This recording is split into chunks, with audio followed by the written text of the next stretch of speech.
आप सभी का इस मीटिंग हॉल में स्वागत है, वेलकम है। जबरदस्त असेंबली बीच के जबरदस्त तालियों के बीच में फिर स्टैंडिंग ऑर्डर जबरदस्त तालियों के बीच में ये सुनाया दीजिए।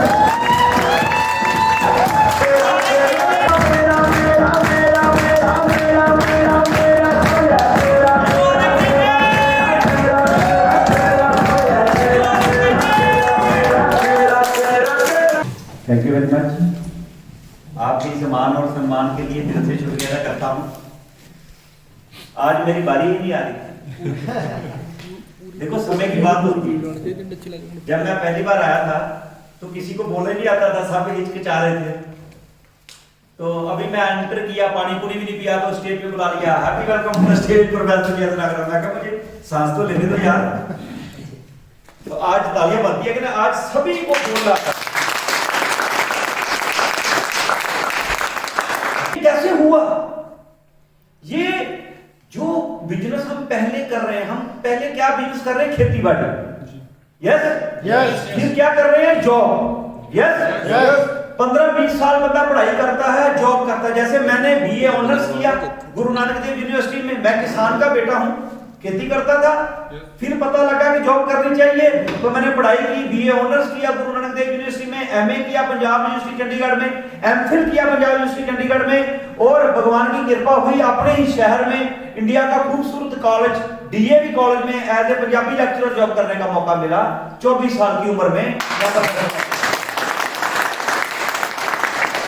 क्योंकि मुझे एक ही बात समझ थी कि अगर खेती बाड़ी से पीछा छुड़ाना है, गांव से निकलना है, जिंदगी में आगे बढ़ना है, ड्रीम पूरे करने हैं तो प्रोफेसर बनना पड़ेगा। तो उसके लिए मैंने दिन रात एक करती तन मन धन से। माता पिता जी ने भी साथ दिया। 4 भाई बहन थे हम। तो आपको पता किसान है तो एक को पढ़ाएंगे तो बाकी जिम्मेवारी दूसरी की बनती है ना। लेकिन होता क्या है कि बंदा निकल लेता है और वो माता पिता के लिए कुछ नहीं कर पाता, भाई बहन के लिए कुछ नहीं कर पाता। और मैंने भी ऐसे लोगों को देखा था, आप भी ऐसे लोगों को जानते होंगे। हम कहते थे बड़ा निकम्मा है, प्रोफेसर तो लग गया लेकिन भाई बंधु के काम नहीं है। तो मैंने क्या सोचा कि मैं ऐसा नहीं बनूंगा, मैं बाकियों की हेल्प करूंगा। लेकिन जब मैं प्रोफेसर लग गया तो असलियत सामने आई कि महंगाई इतनी बढ़ गई है, जो मुझे नौकरी में मिल रहा है इसमें मैं अपने बीवी बच्चों को ही पाल पाऊंगा, भाई बहन के लिए कुछ नहीं कर पाऊंगा। माता पिता को तो पता नहीं। माता पिता ने बोला कि भाई आपने डिग्री किया, अब कमाई करो तो लाओ। तो मैं टेंशन में था कि जो सपने सोचे थे नौकरी मिलने के बाद पूरे होंगे वो तो है ही नहीं। धीरे धीरे वो सपने मरने लगे। मैं जब चंडीगढ़ हाईटेक सिटी में पढ़ता था तो मेरा ड्रीम था कि मैं होंडा सिटी गाड़ी लूंगा, बड़ा घर बनाऊंगा, बड़े महंगे महंगे कोट पैंट लूंगा, जूते लूंगा। तो वो सारे सपने खत्म हो रहे थे। कहते ना दाल आटे का भाव कब पता लगता है? जब हम कमाई शुरू करते हैं। जब हम कमाते नहीं ना तो हमें लगता है कि यार 10,000 की नौकरी मिल गई तो मैं ये कर दूंगा, मैं वो कर दूंगा। तो इसीलिए गाने भी बने हुए हैं कि पिता की कमाई में हम बड़ी ऐश करते हैं, है ना। तो पिता की कमाई में ऐश करते हैं और खुले खर्चे करते हैं। लेकिन जब खुद कमाई करता है ना तो पता लगता है।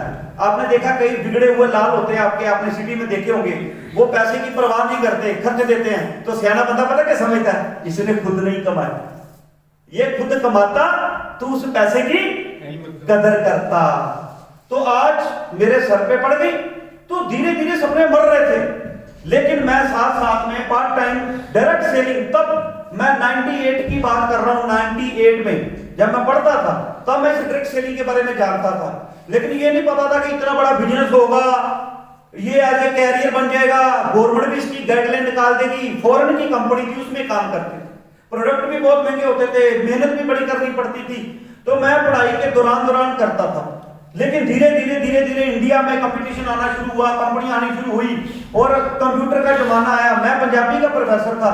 तो जब मैं नौकरी लग गया, मैं कमाई भी करता रहा, थोड़ी बहुत पढ़ाई भी करता रहा। क्यों? क्योंकि पता था गांव से निकला हूं, गरीब की जिंदगी है, गरीब पैदा हुआ हूं लेकिन मरूंगा गरीब नहीं। गरीब पैदा होना मेरे हाथ में नहीं है।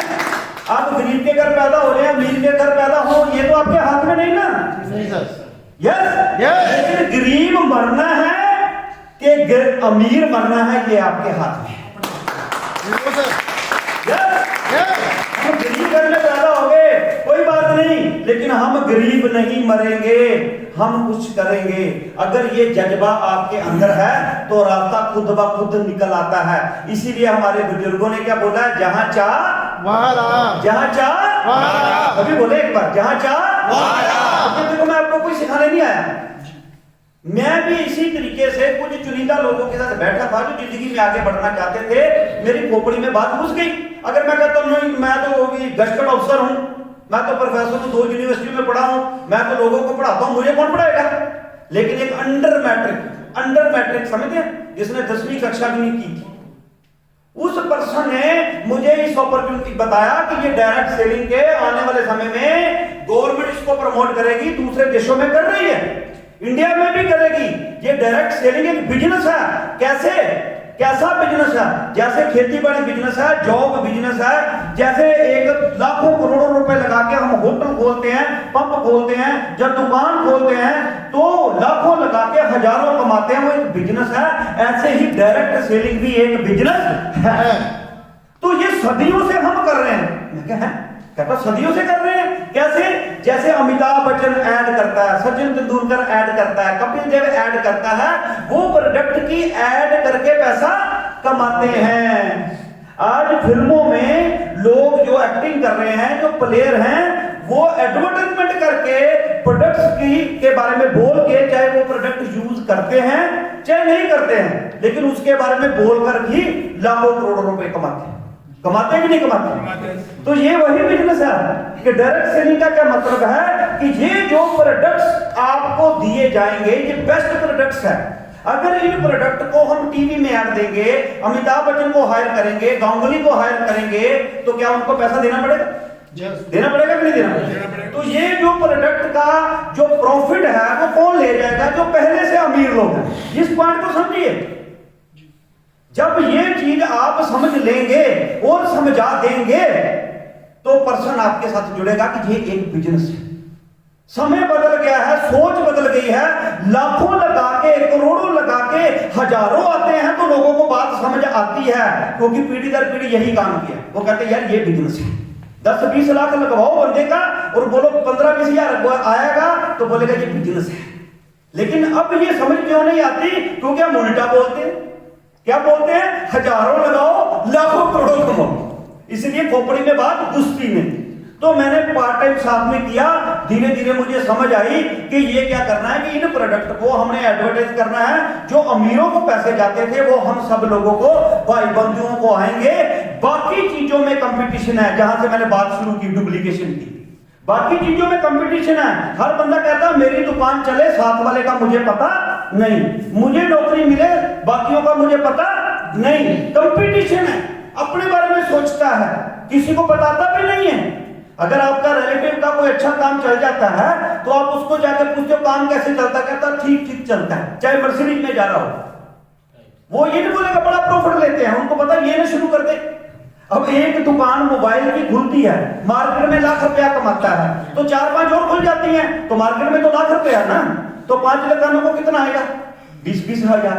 उस 5 दुकानदारों में कोई चाहेगा कि भाई 5 दुकानें और खुल जाए? लेकिन डायरेक्ट सेलिंग सच्चा सुच्चा बिजनेस क्यों है? ये तेरा क्यों है? ये डुप्लीकेशन का बिजनेस क्यों है? क्योंकि जो मुझे आता है मैं नीचे सिखाता हूं, क्योंकि नीचे वालों के साथ मेरा कंपटीशन नहीं है। हम सुबह उठ के अरदास करते हैं, पाठ पूजा करने के बाद, हे भगवान मेरे नीचे राम शर्मा जी को करोड़पति बना दो, आनंद जी को करोड़पति बना दो, मुझे कुछ चाहिए। ऐसा बिजनेस सुरेश जी सुबह उठ के अरदास करते हैं। क्या अरदास करते हैं? कि मेरे नीचे लेफ्ट को भी करोड़पति बना दो, राइट को भी करोड़पति बना दो। आज जिन लोगों ने आपको आमंत्रित किया है, एक बार जाकर उनका धन्यवाद जरूर करना। काम करना नहीं करना बाद की बात है, लेकिन उनका धन्यवाद करना। क्यों? क्योंकि उन्होंने आपके लिए एक सपना देखा है कि अगर आप यहां आ जाएं तो आप भी करोड़पति बन सकते हैं। आपकी भी फोटो यहां आ सकती है, जहां मेहनत करके मिस्टर सुरेश चौधरी जी की आई है, मिस्टर अमित शर्मा जी की आई है। दिल की गहराइयों से मैनेजमेंट की तरफ से प्लेटिनम बनने के लिए दिल से इनको शुभकामनाएं, बहुत बहुत बधाई। हम सब बराबर हैं। अपने पिताजी को जाके बोलो मैंने डॉक्टर बनना है, तो क्या बोलेगा? कोई नहीं, 4 कार्ड तेरे बन जाएगी, बोले क्या बोलेगा? पहले एमबीबीएस का, पहले नीट का टेस्ट क्लियर करो, पहले मेडिकल रखो +2 में, फिर नीट का टेस्ट क्लियर करो, फिर डिसाइड करो दांतों का बनना है कि एमबीबीएस बनना है, क्या बनना है, फिर अब 4 साल एमबीबीएस करना है, करोड़ों रुपए लगने हैं, फिर आगे मास्टर डिग्री करनी है, एमडी करनी है कि एमएस करना है, तो डॉक्टर बनेगा? तो बोलेगा नहीं तू पुत्र मेरा बड़ा प्यारा पुत्र है, तू डॉक्टर बन जा। बोले क्वालिफिकेशन काम कर। यस, मैंने बोला प्रोफेसर बनना है तो ये काम करना पड़ेगा। मैंने बोला बिजनेसमैन बनना है तो पिताजी को 50 लाख 60 लाख बैंक से लोन लेके दुकान खोल के माल डाल के देना पड़ेगा। 50 लाख का माल डालेंगे तो 50,000 महीने की इनकम आएगी। 1 लाख रुपया महीने की इनकम चाहिए तो 1 करोड़ रुपया डालना पड़ेगा। क्यों Suresh? Am I right? Rule है ना कि मैंने प्रोफेसर की नौकरी करनी है तो ये करना है, डॉक्टर बनना है तो ये करना है। यस, मैंने वैद्य बनना है, जैसे वैद्य है मैं बीएमएस करनी, आयुर्वेदिक की जानकारी लेनी है, जैसे राजेंद्र चौधरी जी आयुर्वेदिक की नॉलेज रखते हैं। अगर बिजनेस करना है तो उसके हिसाब से इन्वेस्टमेंट लगानी पड़ेगी। 50 लाख लगाएंगे, कामयाबी से चलाएंगे तो 50,000 रुपया महीना आएगा। वो भी कब?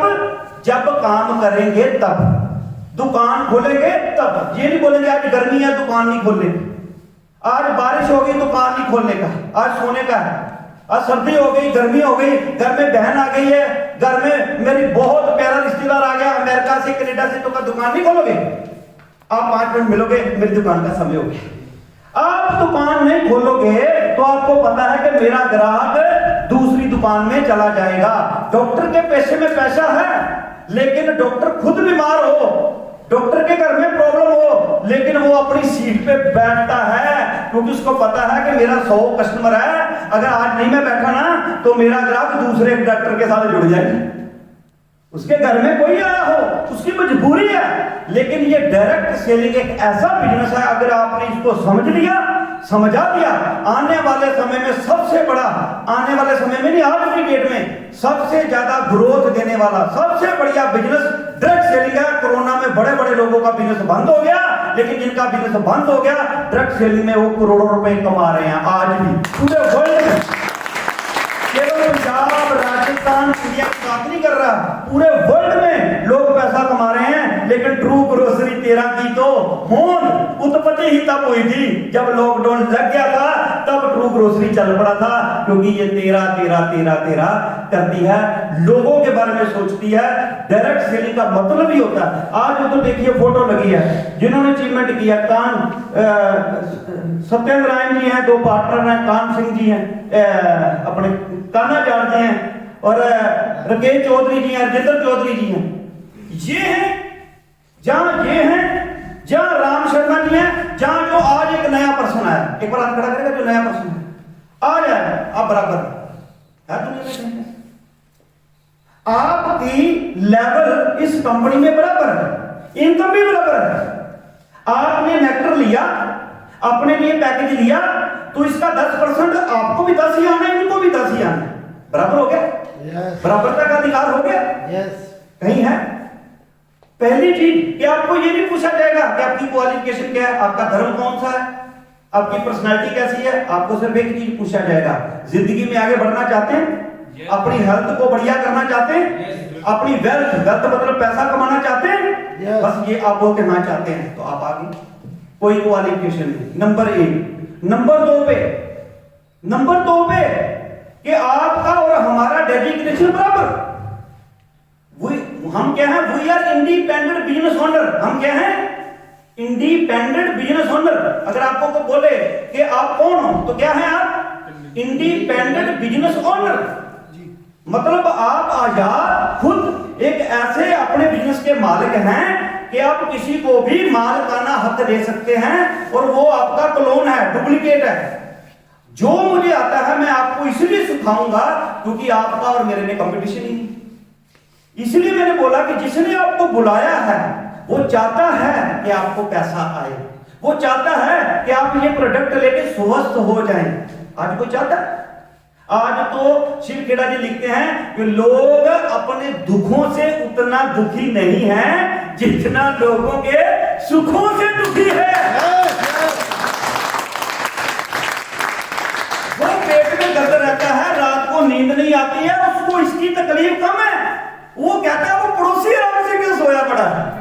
ये मेरा रिश्तेदार है, चाचे का लड़का, ये क्यों हट्टा कट्टा है? ये बीमारी नहीं होता। तो आज लोगों को ये दुख नहीं है कि मेरे घर गाड़ी नहीं है, आज उनको ये दुख है कि मेरे चाचे के लड़के के पास गाड़ी क्यों है।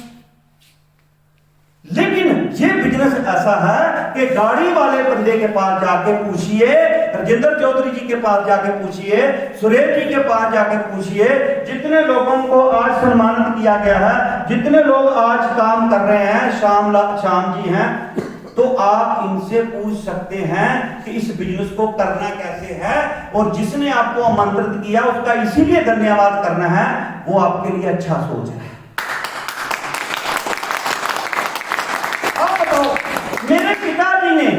मेरे पिताजी से ज्यादा कोई मुझे प्यार कर सकता? मेरे पिताजी से ज्यादा मुझे कोई आशीर्वाद दे सकता? क्यों? एक तो प्यारा बच्चा हूं, लेकिन पैसा भी तो लगा मेरे पे पैसा लगा ना। क्यों लगाया पैसा? कि ये बढ़ जाएगा, बाकी 3 भाई बहनों की हेल्प करेगा और हमारा नाम रोशन करेगा। प्रोफेसर लग गया, पैसा नहीं आया तो नाम पता कैसे रोशन करूंगा? ये ऐसे लिख के ऊपर बल्ब लगा दूंगा, माता पिता का नाम लिख के, देखो मैं नाम रोशन कर रहा हूं। ऐसे नाम रोशन होगा?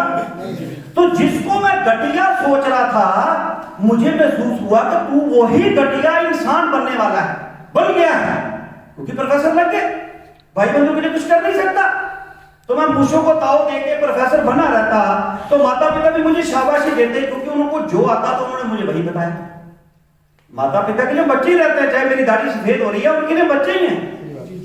Am I right? वो वही बताएंगे जो उनको पता है। उन्होंने क्या बताया? पढ़ो लिखो नौकरी करो। मैं क्या पढ़ा रहा हूं लोगों को, और अपने बच्चों को क्या बताऊंगा? पढ़ो लिखो नौकरी करो। लेकिन मेरे माता पिता जिन्होंने मेरे पे इन्वेस्टमेंट लगाई है, जो मुझे प्यार करते हैं, जिनको पता है ये बुढ़ापे का सहारा बनेगा, जिनको पता है कि बाकी भाई बंधुओं का हेल्प करेगा, उन्होंने भी मुझे मेरे कंधों पे कभी हाथ रख के ये नहीं बोला कि बेटा तू करोड़ों कमाएगा। बताओ किसी के माता पिता ने बोला? हाथ खड़ा। क्यों नहीं बोला? क्यों नहीं बोला? कभी सोचा? क्योंकि हमारी आशा की किरण मर गई। हम जिसमें हैं टुकड़ पुंज में, उसी में ही सेटिस्फाई हो गए। हम भूल गए, हम सेटिस्फाई हो गए, हम मर चुके हैं। हम जिंदा हैं लेकिन सिर्फ सांसें चल रही हैं, मुर्दा ही है। जैसे कीड़े मकोड़े दुनिया में आए, कब आए, कब पैदा हो गए, कब दुनिया में चले गए, पड़ोसी अड़ोसी को भी नहीं पता लगा।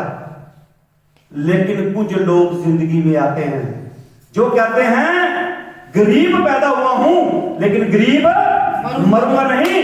लेकिन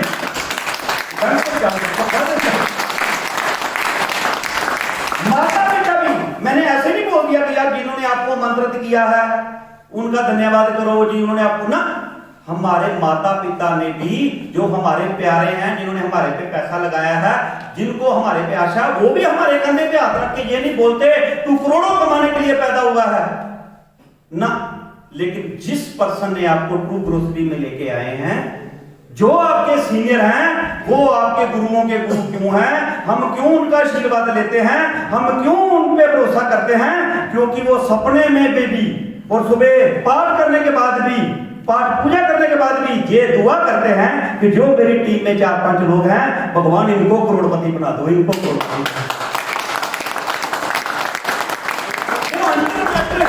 वो अंडर मैट्रिक पर्सन ने मुझे बोला, मेरे कंधे को ऐसे थपथपाई दी और मुझे बोला नागरा साहब, ये भगवान ने जो आपको शरीर दिया है, ये लाखों 84 लाख जीव जंतुओं के बाद सबसे बड़ा बढ़िया जीव अगर भगवान ने बनाया वो इंसान है, वो नागरा तू है।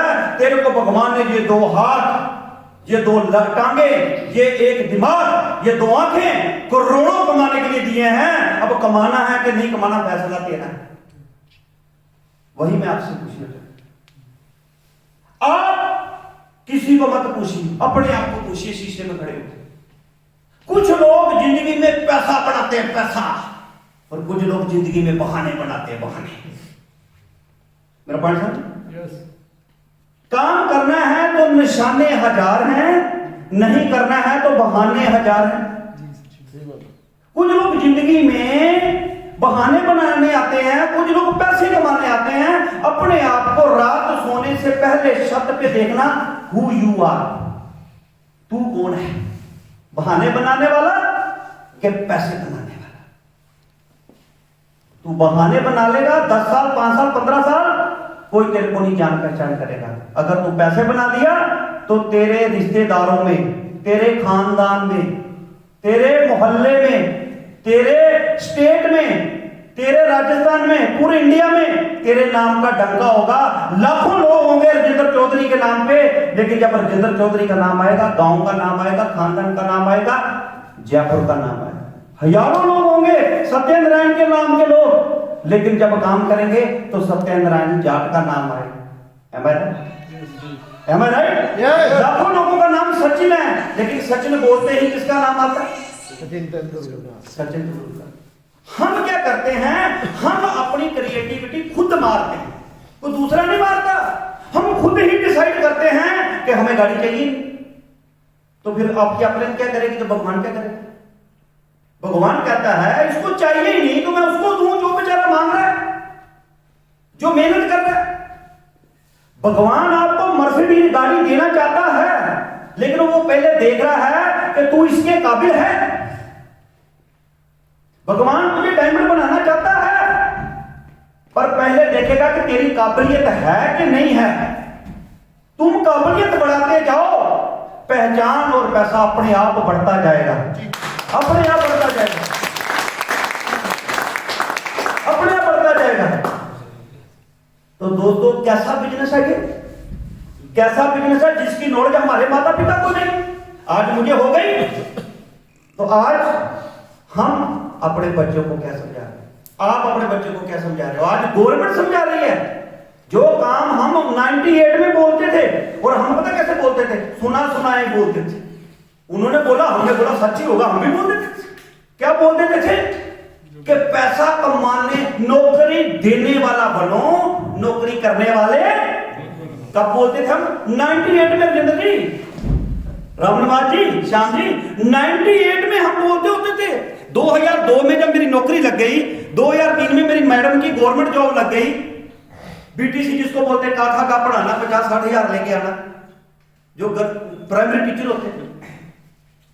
तो क्या बोलते थे, ये सोचते थे कि भाई नौकरी करने वाला नहीं बनना, नौकरी देने वाला बनना। तो लोग हमें मजाक करते, और एक लाइन हम बोलते थे, पैसा नहीं कमाना।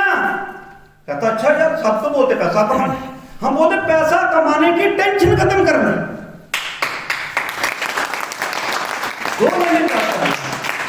आज आपकी टीवी में ऐड आ रही है, गवर्नमेंट ऐड दे रही है, दिल्ली गवर्नमेंट, वो ये ऐड दे रही है कि भाई साहब नौकरी देने वाला बनिए। नौकरी नहीं है गवर्नमेंट के पास। क्या 98 में गवर्नमेंट को नहीं पता था? पता था। या अगर हमें पता था तो गवर्नमेंट को भी पता था। उनको पता था कि ये सब नौकरियों में लग गए, सब काम करने लग गए, तो मेरी रैली में कौन आएगा? मेरी रैली में कौन आएगा? अगर मैं काम का नहीं होता तो मैंने तो पंजाब में इलेक्शन चल रही है, रैली में बैठे होना था।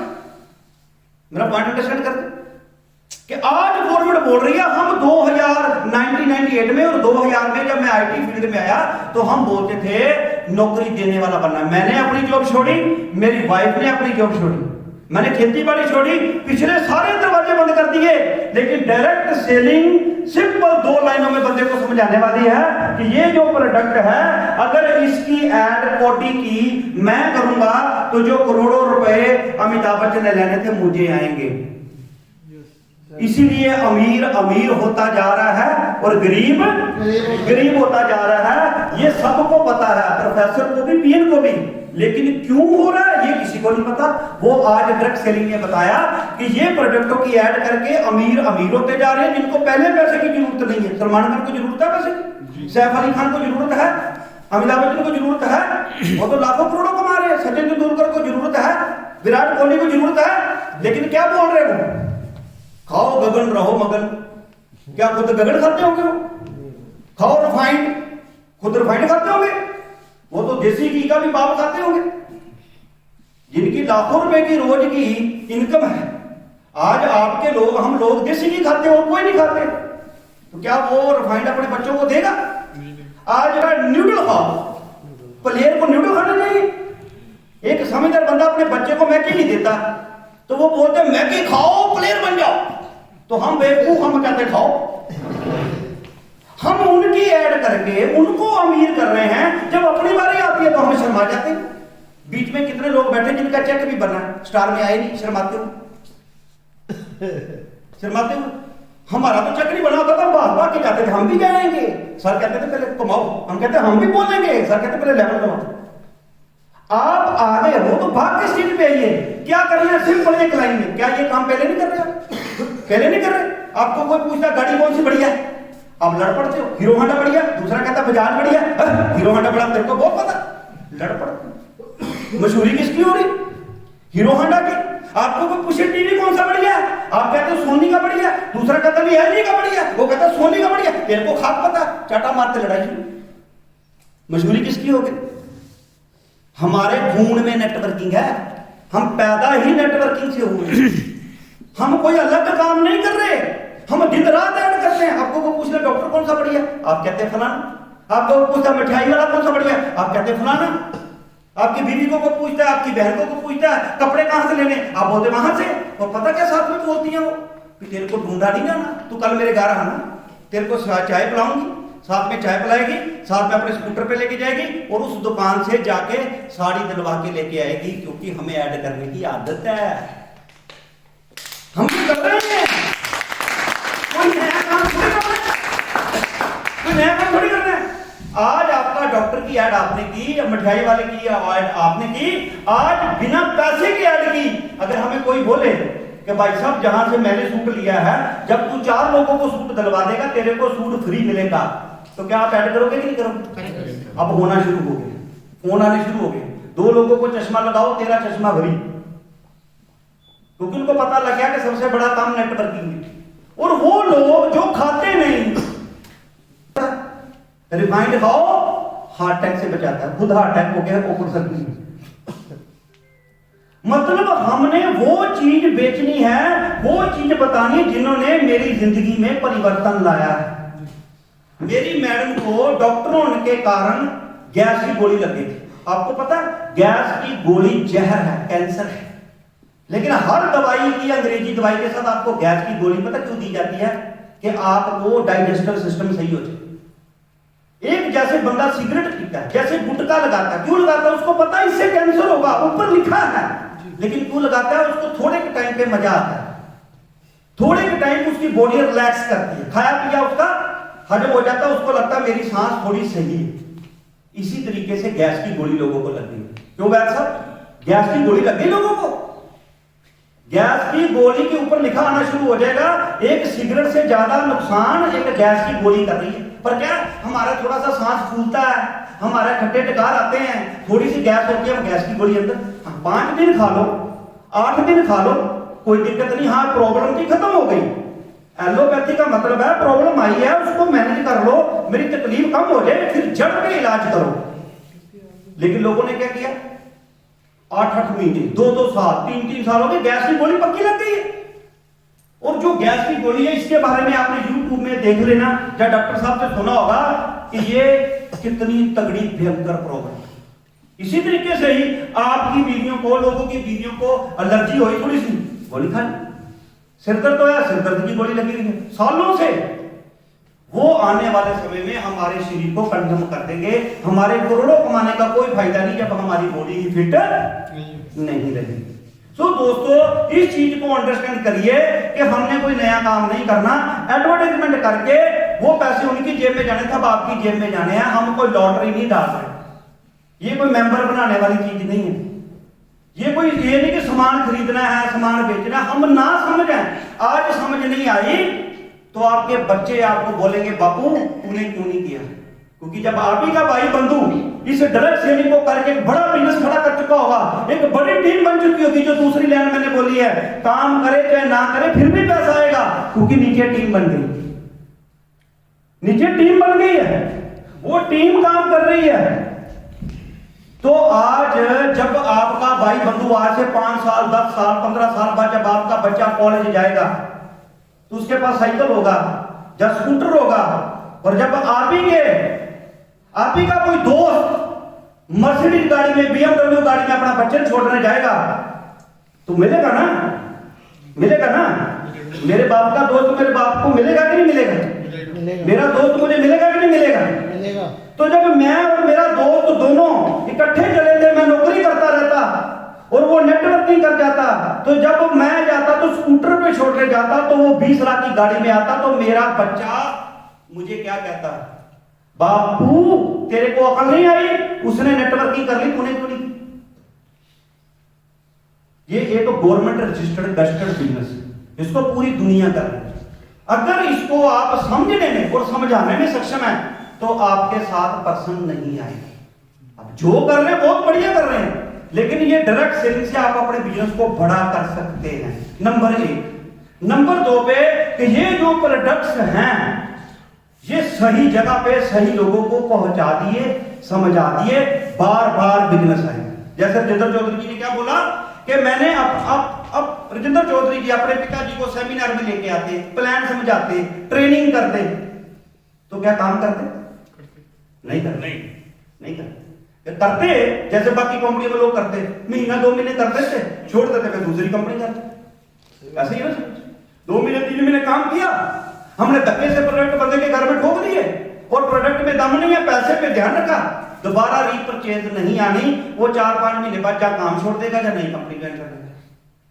लेकिन आज इनके पिताजी को रिजल्ट आ गया, अब उनको बोलो बताना नहीं किसी को भी, तो क्या बताएंगे कि नहीं बताएंगे?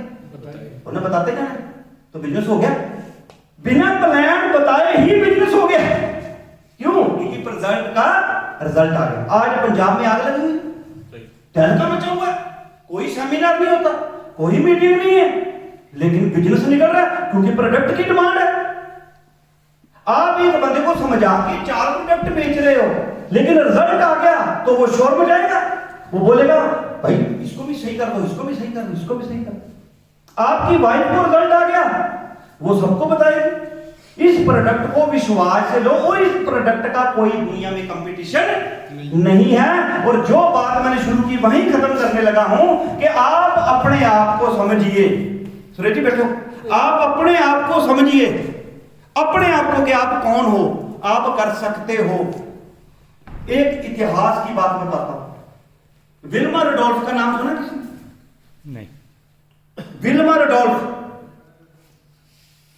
विल्मा रुडोल्फ जिसने जन्म हुआ तो उसकी माता ने यह सपना लिया कि मेरे घर में लड़की पैदा हुई है, मैं इसको एथलीट बनाऊं। इतिहास की बात बताता हूं।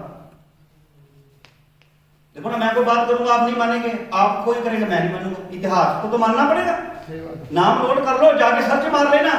विल्मा रुडोल्फ पैदा हुई, और जब से बच्चा हमारा पैदा होता हम कोई ना कोई सपना देखते हैं, उसको देखते हैं ना। yes. उसने क्या सपना देखा? मां ने उसको फीड करना शुरू किया, तू दौड़ाक बनेगी, तू दौड़ेगी, तू दौड़ेगी, तू एथलीट बनेगी, तू बेस्ट एथलीट बनेगी, जैसे पीटी उषा हमारी बनी, तू बेस्ट एथलीट बनेगी। तो जैसे ही उसने चलना शुरू किया तो वो दौड़ने की बात बड़ी दूर उससे चला भी नहीं गया। और जैसे ही चलने बच्चा शुरू होता है चलना तो गिर जाए, और चले तो गिर जाए। तो जब डॉक्टर को चेक कराया तो डॉक्टर ने बोला इसको पोलियो है। क्या है? पोलियो। ये जिंदगी भर चल नहीं सकती। लड़की सुन रही है, मां को क्या सुन रही है कि तू दौड़ेगी, तू बेस्ट दौड़ाक बनेगी, एथलीट बनेगी, और डॉक्टर बोल रहा तू चल भी नहीं सकती। वो घर आए, अब 2 रास्ते कि डॉक्टर की बात माननी है कि मां की बात माननी है। लेकिन वो घर आई, उसने प्रैक्टिस करनी शुरू की, प्रैक्टिस करनी शुरू की, उसने डॉक्टर की बात नहीं सुनी, उसने अपनी मां की बात सुनी। डॉक्टर बोल रहा तू चल नहीं सकती, मां बोलती तू दौड़ सकती है, लेकिन उसने मां की बात मानी और उसने 3 ओलंपिक गोल्ड मेडल लिए, गिनीज बुक में उसका नाम।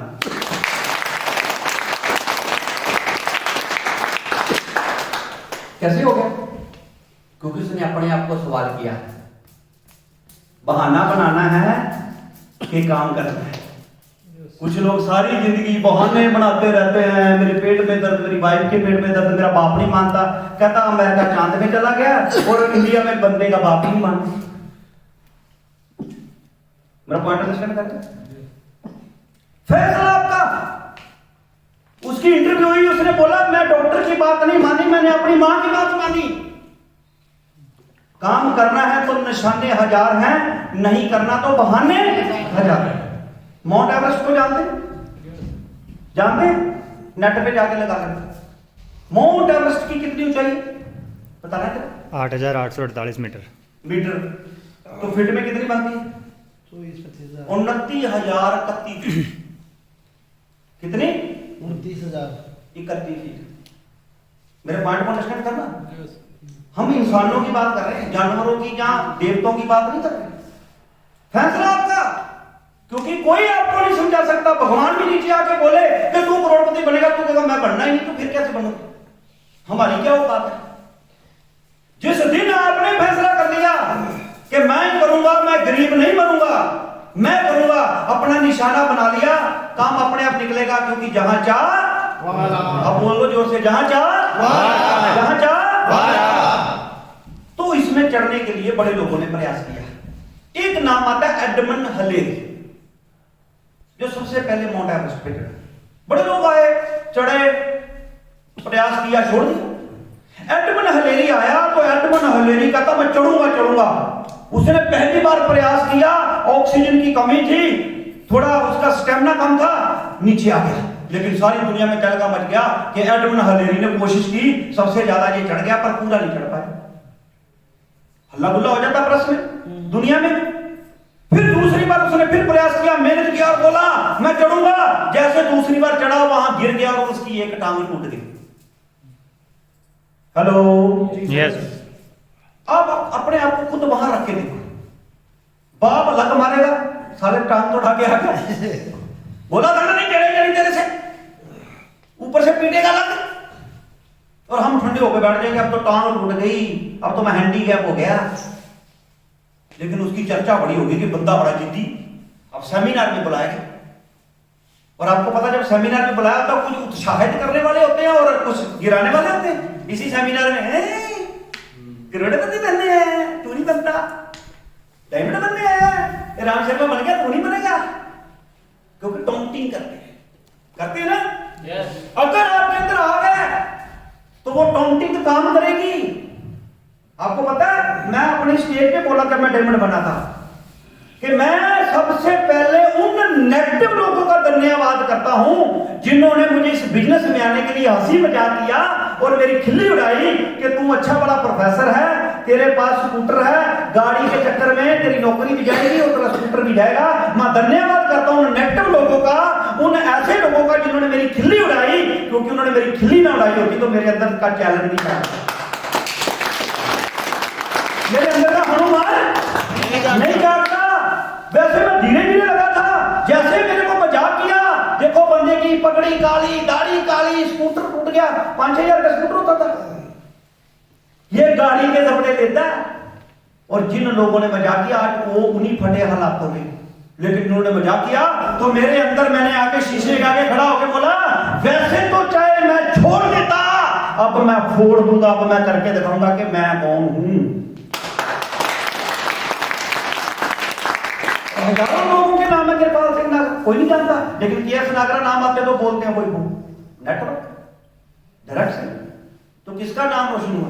मेरे माता पिता को मेरे चाचा ताया ने आके क्या समझाया? देखो चाचा ताया मामा बड़े समझदार आके समझाया कि भाई बड़ी खुशी की बात है, खानदान में तू प्रोफेसर लग गया तेरा बेटा, ये बड़ी खुशी की बात थी। लेकिन प्रोफेसर ने पढ़ बहुत गया तो पढ़ के इसका पुर्जा ही मिल, ये गलत कामों में पड़ गया, जिस स्कीमों में पड़ गया, मेंबर बनाने के कामों में पड़ गया। लोगों को पैसा नहीं आता, ये कहता पैसा कमाने की चिंता खत्म कर दूंगा। हम क्या बोलते थे? पैसा नहीं कमाना, क्योंकि दादाजी पैसे के पीछे भागे, पैसा हाथ नहीं आया, पिताजी पैसे के पीछे भागे, पैसा हाथ नहीं आया, मैं भी पैसे के पीछे भागता रहा तो पैसा हाथ नहीं आना। मैं ऐसा काम करूंगा कि पैसा मेरे पीछे पीछे भागे। वो कहां होगा? क्योंकि अमीर लोग ऐसे ही करते, टीम बना के। आपकी टीम में 10 लोग हैं, आप बीमार हो गए, आज आपने काम नहीं किया, लेकिन 10 लोगों ने एक प्रोडक्ट बेच दिया तो आपके 10 प्रोडक्ट बिके, उनको भी कमीशन आएगा, आपको भी कमीशन आएगा। आज हम हैं तो हम संडे के संडे सेमिनार लगा रहे हैं, लेकिन टीम है, लाखों की टीम बनाई, बात को सिर्फ समझने की कोशिश कीजिए। तो क्या हुआ? कि जिन लोगों ने हमें मजाक किया वो चाहते हैं कि ये हार जाए। मेरे चाचा, मेरे मामा, मेरे फूफा, मेरे पिताजी मेरे को तो समझा नहीं सकते, तो बोलते थे मुंह फटा है, क्योंकि हमारे पास तो जवाब आता था। मेरे को एक बार इतनी बढ़िया नौकरी है, मैं कहा मर्सिडीज चाहिए, तुम दिलवा दो, आज मैं छोड़ देता हूँ कंपनी। मेरे चाचा कहे बेटा ऐसी कंपनियां आती रहती हैं जाती रहती हैं, देखो मेरा ईंटों का भट्ठा है, मेरे पास मारुति गाड़ी है, तू प्रोफेसर लग गया है, कुछ लोन ले मेरे साथ बिजनेस कर, ईंटों के भट्ठे में तू मेरे कर ले, तू ये गलत चक्करों में पड़ गया है। मैं मुझे मारुति नहीं चाहिए, मैं सब कुछ करने के लिए तैयार हूं, लेकिन 25 लाख की होंडा CR की गाड़ी चाहिए जो युवा के पास, युवी है ना क्रिकेट वाला, युवराज सिंह युवी ने वो गाड़ी ली थी पर होंडा CR की। तो जब कोई पूछता था ना, तो मैं नानी पूछता था इसकी एवरेज तो पूछो, पेट्रोल पे 5 की एवरेज, आपके भाई ने 2 साल चलाई है, मेरी प्रोफाइल में देखो।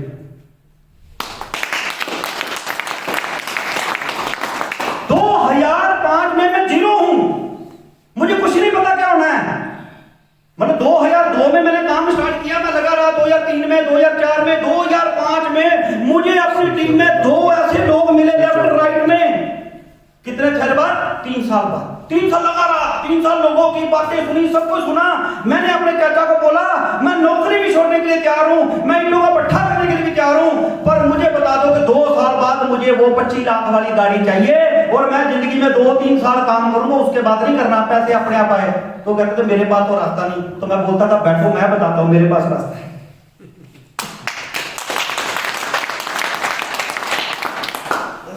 पैसा कमाना है कि पैसा कमाने की चिंता खत्म करनी है। 1 लाख रुपया आना चाहते हो, लगाना कुछ भी नहीं, तो सामने वाला क्या कहेगा? कहेगा ना बताओ यस, बताने की हिम्मत तो रखो। बड़ी दुनिया बैठी है, सिर्फ ईगो में बैठी है, अहंकार में बैठी है। तो मेरे चाचा जी ने मुझे पता कब बुलाया, तेरी उम्र कितनी है? मैं कहा अभी 25 साल पूरे होने। कहते 25 साल हो गया मुझे बिजनेस करते, तू मुझे बिजनेस सिखाएगा? मैं कहा कोई नहीं चाचा जी, जा तो आज आ जाओ, जा मेरी गाड़ी लेके आओगे जरूर। तो मैं क्या बोला, बोल के आया ना, चैलेंज दे के आया ना। सामने वाले ने बोला तेरे से नहीं होगा, और मैंने नहीं किया, तो जीत किसकी हुई? उसकी हुई ना। लेकिन जब आपने उसको गांठ बांध लिया कि वैसे तो चाहे मैं नहीं करता अमित जी, अब मेरा आपने भूत जगा दिया, अब तो करके दिखाऊंगा, क्योंकि अगर एक बंदे ने भी ये बिजनेस किया है तो मैं भी करूंगा। इसलिए राम शर्मा जी और आनंद जी को सलूट क्यों है? क्योंकि इन्होंने तब शुरू किया जब राजस्थान में किसी ने भी नहीं किया था। श्याम जी ने, सुरेश जी ने, अमित जी ने कब शुरू किया? जब किसी ने नहीं किया था। तो चैलेंज कैसे होता है? उस बंदे ने जैसे सुरेश जी आए थे, ऊपर से नीचे उतरे थे, कई लोग दिल से बधाई दे रहे थे तो यार मैं भी ऐसे करूंगा। Hello yes. तो कुछ लोग क्या सोच रहे थे? मुश्किल है। और कुछ लोग क्या सोच रहे थे? थोड़े दिन का ही काम है, इनका काम बंद हो जाए। मेरा पॉइंट समझे? इसी तरीके से एडमंड हलेरी अंदर आया। मैं क्या बात बता रहा हूं? एडमंड हलेरी, नाम नोट कर लेना। वो ऐसे जैसे कि फ्लैक्स लगी है ना, तो यहां इतनी बड़ी करके माउंट एवरेस्ट की फोटो लगाई थी। क्या लगाई थी? ऐसे माउंट एवरेस्ट, और ऊपर लिखा हुआ था 29,031 फीट। आपको पता है जो पत्रकार होते हैं चढ़ाते हैं बंदे को जाके, आज भी नेता को चढ़ा देते हैं कि नेता को गुस्सा आ जाए, कोई बोलेगा। अब नेता गुस्से में बोल देता, साथ में न्यूज लगा देते हैं, नेता ने ये बोला, वो बात है कब बोला यार? Yes sir. तो इसी तरीके से एडमंड हलेरी जब अंदर आया तो कुछ दिल में गोरज, वाह क्या काम कर रहे। कुछ लोग मजाक करते थे, और चढ़ ले चढ़वा ली ना टांग, आया मजा? चढ़ने चल जाता है। कुछ ऐसे भी होते हैं, कुछ आंखें बोलती हैं, कुछ आंखें बोलती होती हैं। कई बंदे बात सुन के बड़े सीरियस, कई असली होते हैं, तो कई सोच रहे थे कब सेमिनार खत्म और कर जाए, और कोई आए नहीं। कोई आए इसलिए नहीं कि हम चले गए तो कहीं ये ना करोड़पति बन जाए। उनको ये नहीं पता कि अपना नुकसान है। कई बार हमें कोई समझाता है ना, तो हम पता कि सोचते हैं शायद अपने फायदे के लिए समझा। मुझे बताओ, मैं समझाया राम शर्मा नंद जी को, मेरा ही फायदा हुआ कि इनका भी हुआ? दोनों हुआ ना फायदा। राम शर्मा जी ने सुरेश जी को, अमित जी को समझाया, इनका फायदा हुआ कि आपका भी हुआ? इन्होंने राजेंद्र जी को समझाया, राजेंद्र जी का फायदा हुआ कि इन्हीं का ही हुआ? सबका फायदा हुआ।